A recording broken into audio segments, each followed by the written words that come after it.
Dan dengarkan ucapan Nabi. Rabbi inni ashku ilaika du'fa halati wa qillata hilati. Ya Allah, aku mengadu kepadamu. Nabi ngadu. Tapi yang diaduin Nabi ternyata bukan orang Taif yang telah melempari beliau. Yang diadukan Nabi, ya Allah, aku mengadu kepadamu. Betapa lemahnya diriku,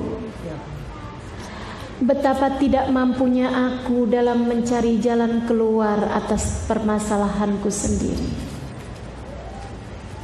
Nabi menyalahkan, bukan orang lain. Nabi menyalahkan dirinya sendiri. Indahnya Nabi kita Muhammad SAW. Kita kalau dijahatin orang dikit aja udah nyalahin dia habis-habisan bener. Gak punya hati, gak. Nabi ketika harus mengadu, yang diadukan adalah diri beliau sendiri. Ya Allah, aku mengadu. Betapa lemahnya aku, ya Allah. Betapa tidak mengertinya aku mencari jalan keluar bagi permasalahanku ini, ya Allah. Ila man takilni, kepada siapa engkau akan serahkan aku, ya Allah? Apakah kepada musuh yang akan menghabisiku, ataukah kepada hawa nafsu yang aku tidak merasa aman atas kejahatannya? Tuh, Nabi aja gak merasa aman dari kejahatan hawa nafsunya. Teman-teman sekalian, ngeri benar. Kita begitu mengagung-agungkan hawa nafsu, keinginan kita sendiri, ya. Allahumma illam yakun alayya bika ghadabun fala ubali. Ya Allah, meski apapun yang terjadi, meski mereka melempariku dengan batu hingga berdarah-darah kakiku, meski mereka melempari aku dan mengatakan bahwa aku gila, atau apapun saja yang terjadi, meski tercabik-cabik diriku, meski tertatih-tatih langkahku, meski habis tubuhku karenamu, Allahumma illam yakun alayya bika ghadabun fala ubali.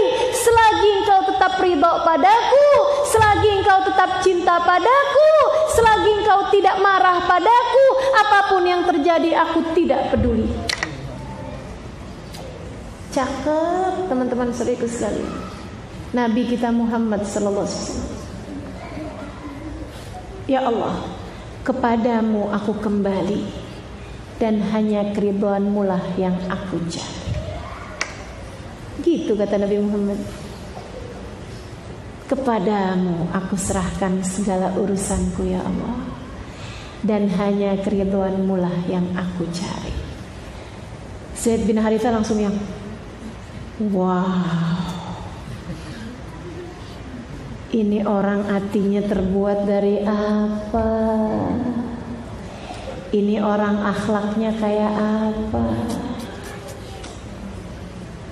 Gak lama Nabi kelihatan ada bincang-bincang.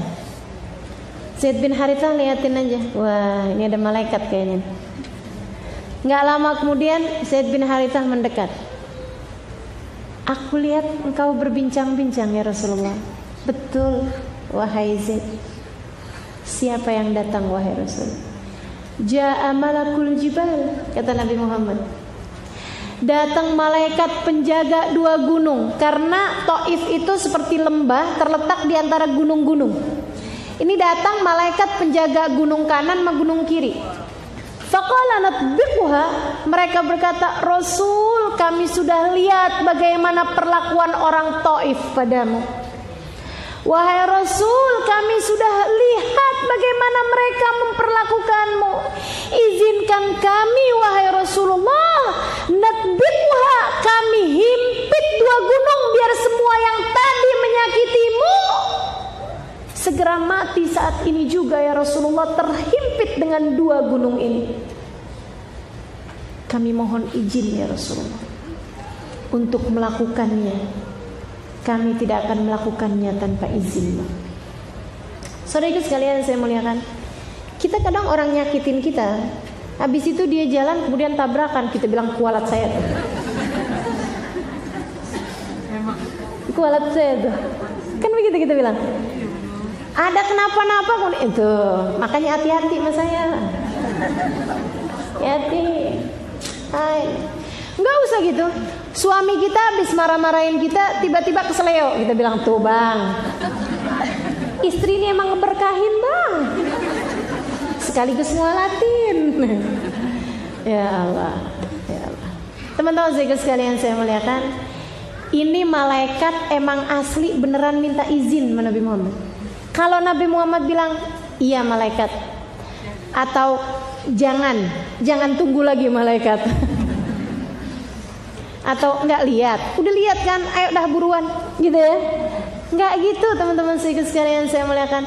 Itu kalau Nabi ngomong kayak begitu, seret, saat itu juga, hanya dalam hitungan detik saudara sekalian, kita sampai sekarang enggak akan pernah lagi melihat yang namanya kota Taif. Saudara sekalian saya muliakan, Nabi Muhammad apa yang beliau bilang? Kata Nabi Muhammad, la taf'alu, jangan gitu. Nggak usah, jangan kalian kerjakan itu. Kenapa Rasul?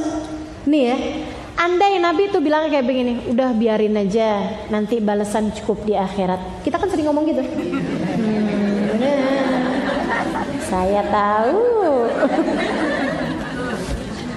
Biarin, tar balasan akhirat aja biarin. Urusan balasan biar akhirat aja, jadi Allah aja ntar. Nabi berbuat seperti itu? Enggak. Kata Nabi Muhammad alaihissalam, aku tetap berharap dari mereka. Andai pun mereka tidak beriman, saya berharap akan lahir dari sulbi mereka man yansur hadaddin, orang-orang yang akan membela agama Islam ini. Seolah-olah Nabi bilang, "Dahlah jangan gitu. Siapa tahu kalaupun mereka yang nggak beriman, mereka tetap dikaruniakan oleh Allah anak-anak yang soleh dan soleha."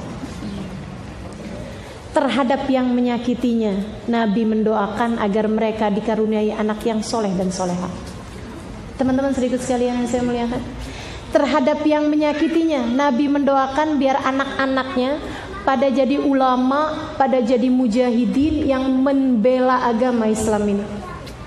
Terhadap yang telah melemparinya dengan batu kerikil, terhadap yang telah meneriakannya dengan kalimat-kalimat hina, saudariku sekalian saya muliakan, Nabi mendoakan mereka agar mereka punya anak yang jadi ulama, yang jadi mujahid, yang jadi syahid fisabilillah. Luar biasa bener. Kita sama orang yang berbuat baik sama kita, nggak usah gitu, ama ustazanya sendiri belum tentu ngedoain biar punya anak. Doain ustazah. Berarti doanya nggak ada yang mustajab ya? Ya Allah, belum betul.